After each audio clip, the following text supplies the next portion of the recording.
Essa é a nossa grande dificuldade, porque como nós não temos nenhum vínculo com empresários da cidade, com esquemas eleitorais, com partidos políticos que dominam a política de Bauru, nós geralmente temos dificuldade de arrecadar recursos para a campanha. Mas isso é até bom, né?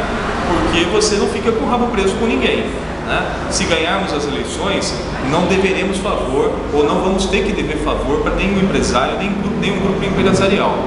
Então, eu até gosto de não ter dinheiro, porque isso é um sinal de transparência e de independência. Porque se tem uma coisa que eu prezo na política, é que um político tem que ser independente, porque quando ele está amarrado a esquemas políticos, você nunca vai ter esse político falando a verdade. Ele vai falar um discurso para a sociedade e vai fazer na prática aquilo que quem pagou a campanha dele tem interesse, né? Então, a nossa arrecadação vem praticamente da doação de pessoas filiadas, que contribuem às vezes com R$100, às vezes com R$1.000, ou às vezes só com serviço voluntário, né? Nós temos muitas pessoas dentro do PV que cedem um pouco do seu tempo para fazer a campanha para o partido.